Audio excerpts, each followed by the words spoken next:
தமிழ்நாட்டில் கள்ளச்சாராய சாவுகளை தடுக்கும் நோக்கத்துடன் 90 மில்லி லிட்டர் மதுவை காகித குடுவைகளில் அடைத்து விற்பனை செய்ய டாஸ்மாக் நிறுவனம் முடிவு செய்திருப்பதாக தகவல் வெளியாகியிருப்பது அதிர்ச்சி அளிப்பதாக அன்புமணி ராமதாஸ் தெரிவித்துள்ளார். தமிழக அரசின் இந்த திட்டம் செயல்படுத்தப்பட்டால் தமிழ்நாடு மீட்டெடுக்க முடியாத கலாச்சார சீரழிவு படுகொழிக்குள் தள்ளப்பட்டுவிடும் என்றும் அவர் எச்சரித்துள்ளார். பாமக தலைவர் அன்புமணி ராமதாஸ் வெளியிட்டுள்ள அறிக்கையில், காகித குடுவைகளில் 90 மில்லி மதுவை விற்பனை செய்வதற்காக டாஸ்மாக் நிறுவனம் முன்வைக்கும் காரணத்தை ஏற்றுக்கொள்ள முடியாது என குறிப்பிட்டுள்ளார். டாஸ்மாக் கடைகளில் குறைந்த அளவாக 180 மில்லி மது மட்டுமே கிடைப்பதாகவும், அதன் குறைந்தபட்ச விலை 140 ரூபாய் என்பதால் அவ்வளவு பணம் கொடுத்து டாஸ்மாக் மதுவை வாங்கி குடிக்க முடியாதவர்கள்தான் குறைந்த விலையில் கிடைக்கும் கள்ளச்சாராயத்தை வாங்கி குடிக்கிறார்கள் என்றும், குறைந்த விலையில் டாஸ்மாக் நிறுவனமே மதுவை விற்பனை செய்வதன் மூலம் கள்ளச்சாராயத்தை தடுக்கலாம் என்று டாஸ்மாக் தரப்பில் கூறப்படுகிறது. இதைவிட மிக மோசமான வாதம் இருக்க முடியாது. இதே டாஸ்மாக் நிறுவனம் கடந்த ஆண்டும் 90 மில்லி மதுவை காகித குடுவைகளில் அடைத்து விற்கும் திட்டத்தை அறிமுகம் செய்ய துடித்தது. அப்போது பாமக கடுமையான எதிர்ப்பு தெரிவித்ததால் அத்திட்டம் கைவிடப்பட்டது. அப்போது மது அருந்துபவர்கள் காலியான மதுப்புட்டிகளை கண்ட இடங்களில் வீசுவதால் சுற்றுச்சூழலுக்கும் விலங்குகளுக்கும் கடுமையான பாதிப்புகளும் ஆபத்துகளும் ஏற்படுவதாகவும், அதை தடுக்கவே காகித குடுவைகளில் மதுவை அடைத்து விற்கும் திட்டத்தை அறிமுகம் செய்ய திட்டமிட்டிருப்பதாகவும் தமிழக அரசின் சார்பில் தெரிவிக்கப்பட்டது. எப்படியாவது 90 மில்லி காகித குடுவை மதுவை தமிழகத்தில் அறிமுகப்படுத்தி மதுவை ஆறாக ஓடவிட வேண்டும் என்பதுதான் தமிழக அரசின் நோக்கமாகும். அதற்காக கடந்த ஆண்டு இயற்கை மற்றும் சுற்றுச்சூழல் பாதுகாப்பை காரணமாக காட்டிய தமிழக அரசு இப்போது கள்ளச்சாராய விற்பனையை காரணமாக காட்டுகிறது. காகித குடுவைகளில் விற்கப்படும் போது மில்க் ஷேக், பழச்சாறுகள் போன்றவற்றைப் போலவே தோற்றமளிக்கக்கூடியது என்பதால் சிறுவர்களோ மாணவர்களோ காகித குடுவைகளில் மது அருந்தினால் கூட அதை மற்றவர்களால் எளிதில் கண்டுபிடிக்க முடியாது. அதனால் 90 மில்லி மது அறிமுகம் செய்யப்படுவது மிகப்பெரிய சமூக சீரழிவை ஏற்படுத்திவிடும். இம்முயற்சி முளையிலேயே கிள்ளி எறியப்பட வேண்டும். தமிழ்நாட்டில் ஒரு மாணவன் 2 கிலோமீட்டர் தொலைவில் உள்ள பள்ளிக்கு செல்ல வேண்டும் என்றால் குறைந்தது 2 அல்லது 3 டாஸ்மாக் மதுக்கடைகளை கடந்துதான் செல்ல வேண்டும்.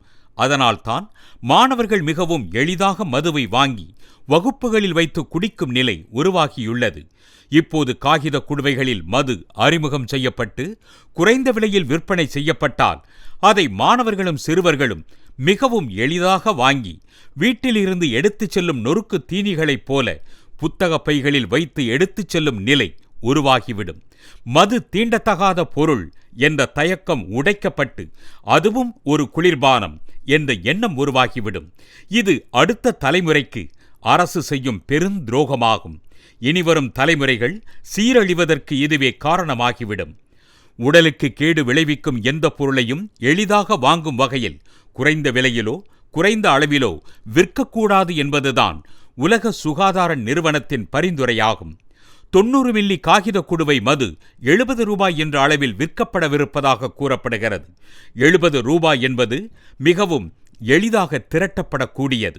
புகையிலை பொருட்கள் குறைந்த விலையில் விற்கப்படுவதை தடுக்க அதன் மீது அதிக அளவில் பாவ வரிகளை விதித்து விலையை உயர்த்த வேண்டும் என்று உலக சுகாதார நிறுவனம் கூறுகிறது. அதேபோல் மதுவின் விலையும் எட்டாத உயரத்தில்தான் இருக்க வேண்டும்.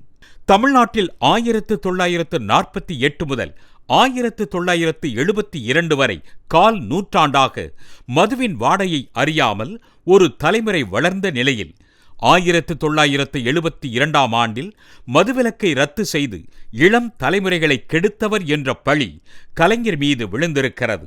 இப்போது கையடக்க காகித குடுவைகளில் மதுவை அறிமுகம் செய்து பள்ளி குழந்தைகளையும் சிறுவர்களையும் கெடுத்தவர் என்ற பழியும் அவப்பெயரும் இன்றைய முதலமைச்சர் மு.க. ஸ்டாலினுக்கு ஏற்பட்டுவிடக் கூடாது. எனவே இத்திட்டத்தை கைவிட வேண்டும். கள்ளச்சாராயத்தை ஒழிப்பதற்கான தமிழக அரசின் திட்டங்கள் முன்னுக்கு பின் முரணாக உள்ளன. ஒருபுறம் கள்ளச்சாராயத்தை தடுக்கும் நோக்குடன் கள்ளச்சாராய விற்பனையில் ஈடுபடும் வணிகர்களுக்கு கடுமையான தண்டனை வழங்கும் நோக்குடன் மதுவிலக்கு சட்டத்தை நேற்றுத்தான் திருத்தியுள்ளது மறுபுறம் காகித குடுவையில் மது விற்பனை செய்ய திட்டமிடுகிறது என்றால் மதுவிலக்கு சட்டத்தை கடுமையாக்கியதன் மூலம் கள்ளச்சாராயத்தை ஒழிக்க முடியும் என்ற நம்பிக்கை அரசுக்கு இல்லையா? கள்ளச்சாராயத்தை ஒழிக்க வேண்டும் என்ற எண்ணம் தமிழக அரசுக்கு இருந்தால் பாட்டாளி மக்கள் கட்சி உள்ளிட்ட கட்சிகளை அழைத்து அரசு ஆலோசனை நடத்த வேண்டும். இது தொடர்பாக ஆயிரம் ஆக்கப்பூர்வ ஆலோசனைகளை வழங்க பாமக தயாராக இருக்கிறது. கள்ளச்சாராயத்தை ஒழிக்க மன உறுதியும் அரசியல் துணிச்சலும் தான் தேவை. மாறாக காகித குடுவையில் மது விற்பனை செய்யும் ஆபத்தான திட்டங்கள் தேவையில்லை.